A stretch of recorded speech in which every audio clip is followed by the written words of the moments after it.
Welcome in to Duval Daily presented by GenJag.com. Right now it's time to preview Jaguars at Titans, a pivotal matchup for both squads. We're going to preview it today. Should be a fun one. Like to remind you to follow me on Twitter at Jordan DeLugo, Generation Jaguar at Generation Jag. Thank you so much for being here. Could not be doing this without y'all's support. So it means the world to me. It really does. But looking at this contest, the Jaguars, they've lost 11 of their last 14 contests to the Tennessee Titans. This Tennessee Titans team franchise has been the physical embodiment of the Jaguars' failures over the course of the last 25 years or so. 8 straight losses in Nashville, have not beaten the Titans in Nashville since 2013. Crazy stuff, right? Jags are coming off the most embarrassing loss of the year by far. Really the only embarrassing loss. They had been in every game, but not this one. As much turmoil and frustration as there is in Jacksonville right now, and embarrassment at 4-8, despite having one of the most expensive rosters in football, the Titans have their own drama going on. They're 7-5, but as losers of 2 straight, they fired their GM John Robinson this week. They are making moves. They're not standing pat. Despite being in first place in their division, they've realized that whatever's going on at GM in their personnel department, it wasn't working for them. So they decided to make a move. Maybe the Jaguars should follow suit soon. But that's a topic for another day. The Titans are favored by 4. With an over-under of 41.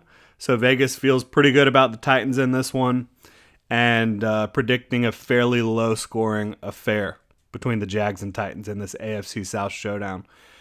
The Jags will have to overcome history, overcome their own embarrassment, and overcome a faulty defense if they want to escape Nashville with a win and with their playoff dreams still intact. Again, at 4-8, the Jaguars could still technically get to 9-8. Maybe win the division or secure a wild card spot. The hope is still there. The dream is still there inside that locker room. Whether you believe it could happen or not, entirely different story. But a win for the Jaguars gives them hope. The hope lives on. A loss guarantees the 5th straight losing season for the Jaguars. 2018, 19, 20, 21. 22 would be the 5th straight losing season. Again, a win, and things feel a lot different around here on Monday, right? 5-8, a legitimate chance to go on a run.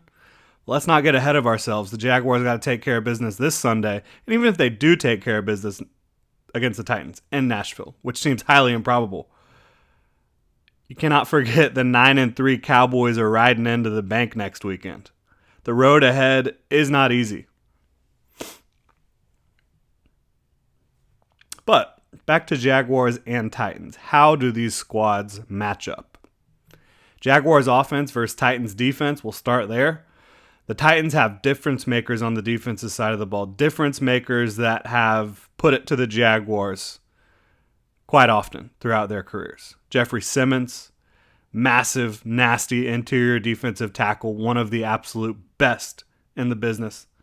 David Long, really talented linebacker, a difference maker for the Titans. Kevin Byard, a guy who's picked off more passes against the Jaguars than I care to remember.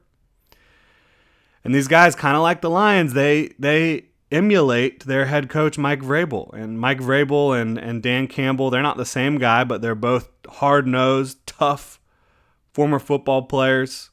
Vrabel was a linebacker/D-end type of player.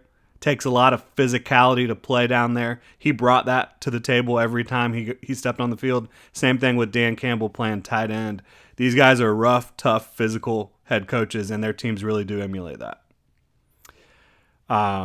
But these Titans on the defensive side of the ball, really on both sides of the ball, they are heavily depleted. A bunch of their defenders are already on the injured reserve list, and a bunch of them are questionable for this weekend. I mentioned Jeffrey Simmons. He has not participated in practice with an ankle injury. Practiced Wednesday limited, did not practice on Thursday with that ankle. Danico Autry, another big piece for them up front, has not participated in practice this week with a knee. Christian Fulton, another critical piece of their secondary, has not participated in practice this week with a groin. David Long, who I mentioned, has not participated in practice this week with a hamstring. So there's so much up in the air for the Titans. It's hard to even preview this one. And the Jaguars have just as much questions on the offensive side of the ball. Trevor Lawrence, ever heard of him? He has a big toe injury. He hasn't practiced this week. If he doesn't play, all bets are off. That means CJ Beathard is your starter, and who knows how that goes down. But if Trevor plays, and I believe he intends to play, and Doug Peterson talked about it earlier this week, they don't feel the need for Trevor to play, or to practice, in order to play on Sunday. He could miss all week and still play on Sunday. So that's something to keep an eye on. You're just going to have to be locked in on Twitter or wherever you get your news, and we'll try to figure out, is Trevor Lawrence going to play in this game? Because if he doesn't play, you can't have many expectations. But I do expect him to play in this one as long as he can. If he does play, can the Jaguars move the ball against this Titan defense? I would say so. Again, the Titans look like they might have a skeleton crew out there. They've moved the ball well in most games this year, outside of a couple outliers where they've struggled for various reasons. One of those outliers was certainly against the Detroit Lions last week. And it wasn't what the Lions were doing defensively to stop the Jaguars. It was the Jaguars' self-inflicted wounds, really, in my opinion. You had tons of drops, 5+ drops for the Jaguars receivers last week. A couple bad reps from Cam Robinson and Pass Pro, which is why we're sitting here talking about Trevor Lawrence's injury today. And then you had the ETN fumble on the first drive of the game. Other than that, you're probably looking at an offense that's putting up at least 24 points in that game. The Titans, they do like to heat you up. They like to play aggressive ball, but with these potential losses they have on the defensive side of the ball, it could be an unfamiliar group of players that we're seeing out there for the Titans on Sunday. Again, if Trevor plays, I expect the offense to perform, and I do expect Trevor to play. I do wonder, with no real practice, however, does that impact his performance? This is a guy who has really never missed practice throughout his football career. He'll take mental reps and he'll study his ass off all week, but with no practice, does that impact Trevor's ability to perform at a high level against the Titans on Sunday? We'll find out. We will find out. All right, switching sides of the ball. Titans offense versus Jags defense. You already know what it is on this side of the ball for the Titans. It's the Derrick Henry show, Yuli's finest. But the show's been closed for about the last month. Titans are really struggling to get Derrick Henry going. Why? They don't have much of a passing threat right now. They've got Treylon Burks, who with the Jags' luck and lack of coverage ability could pop off. They also have Robert Woods, who can still play at a high level. But their offensive line, specifically their tackles, have been really struggling in pass pro and just as a whole. Ryan Tannehill and company just not doing a whole lot through the air right now. They are 30th in the NFL in passing. They've been mildly efficient passing the ball, but they just don't want to. Part of the reason they don't want to is those receiving threats and the offensive line play, as I mentioned. The tackles are playing horrific football.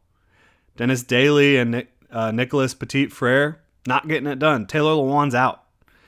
If there were ever a game for Josh Allen and Trayvon Walker to ball out, it's this one, right? Last week they had one of the hardest matchups they'll have ever when you talk about Taylor Decker and Penei Sewell on both sides of the line at tackle for the Lions. This week, Dennis Daly and Nicholas Petit-Frere, they've been turnstiles. Josh Allen and Trayvon Walker got to pop off, and it's not just on them. Mike Caldwell, Jaguars defensive coordinator, he needs to get them in positions to succeed. He hasn't done that enough lately. And I think the Titans are going to try ground and pound a lot throughout this contest, but I think they probably will take a shot or two early, try to open things up. But I'd be daring them to throw the football. Take that away. Take the run away. That's what they want to do. They don't want to throw the ball. Load up that box and test them that way. Be aggressive. If you're going to go down Mike Caldwell, go down swinging. I don't think he's done that enough this year. Can that work for the Jags? I think in order for it to work, they're going to need Andre Sisco back, who he missed last week with the shoulder injury. He's been limited in practice this week. I think they really need him to be able to play their style of football and defense. He's critical.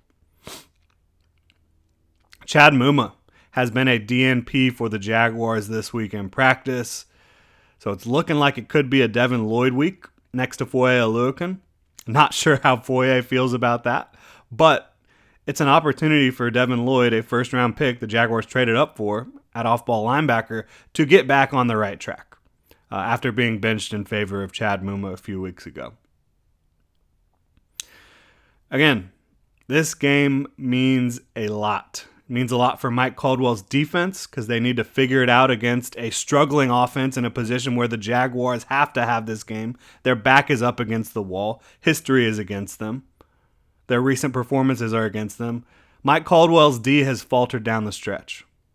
But they have been playing some of the top competition in the game today. When you talk about Patrick Mahomes, you talk about Lamar Jackson, the Lions offense is firing on all cylinders. The Titans offense is not any of those offenses. You have to pick yourself up off the mat if you're Mike Caldwell and you're this Jaguars defense.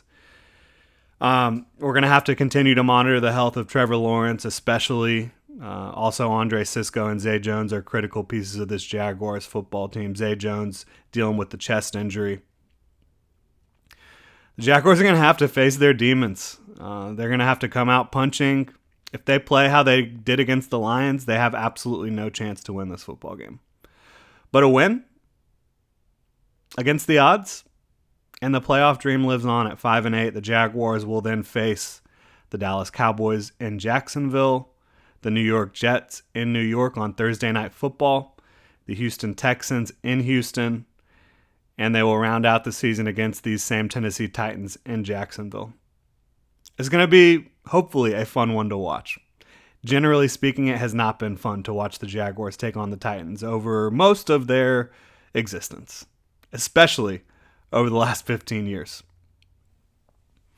But that's going to do it for this. We've got bold predictions and keys to victory coming up tomorrow on Saturday. Be sure to tune in. Again, thank you so much for your support. Watching these videos, watching these shows that I put out there, could not do this without y'all tuning in. So continue to tune in. Please hit that like and subscribe button on YouTube. You can also hit the notification bell. If you want to support the channel further, you can check out genjag.com, pick up some Duval gear. You can also become a channel member on YouTube. Thank you so much, Duval. Have a great weekend.